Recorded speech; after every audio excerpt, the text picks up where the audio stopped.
Hi, this is Dr. Usha Nandini, psychiatrist from Tanjavur.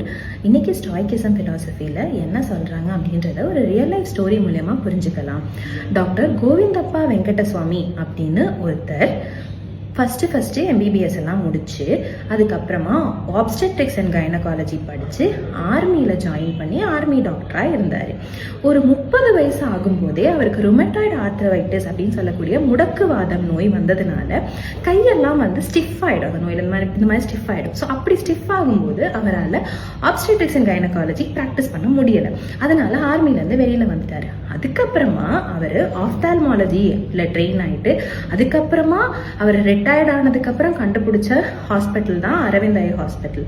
So ஒருத்தவங்களால ஒரு விஷயம் முடியலை, அதுலேருந்து வெளியில் வராங்க, ஒரு வேலையிலேருந்து நீக்கப்படுறாங்க, ஒரு காலே உடஞ்சி வீல் சேரில் உட்காடுறாங்கனாலும் நம்மளோட மனசில் இப்போ நம்ம என்ன பண்ணலாம், இப்போ நம்ம என்ன கற்றுக்கலாம் அப்படின்னு இருந்தோம்னா நம்மளோட வாழ்க்கை நல்லா இருக்கும் அப்படின்றது தான் எனக்கு ஸ்டாய்கிசம் ஃபிலாசபி. இதை பற்றி யோசிச்சு பாருங்கள். தேங்க்யூ.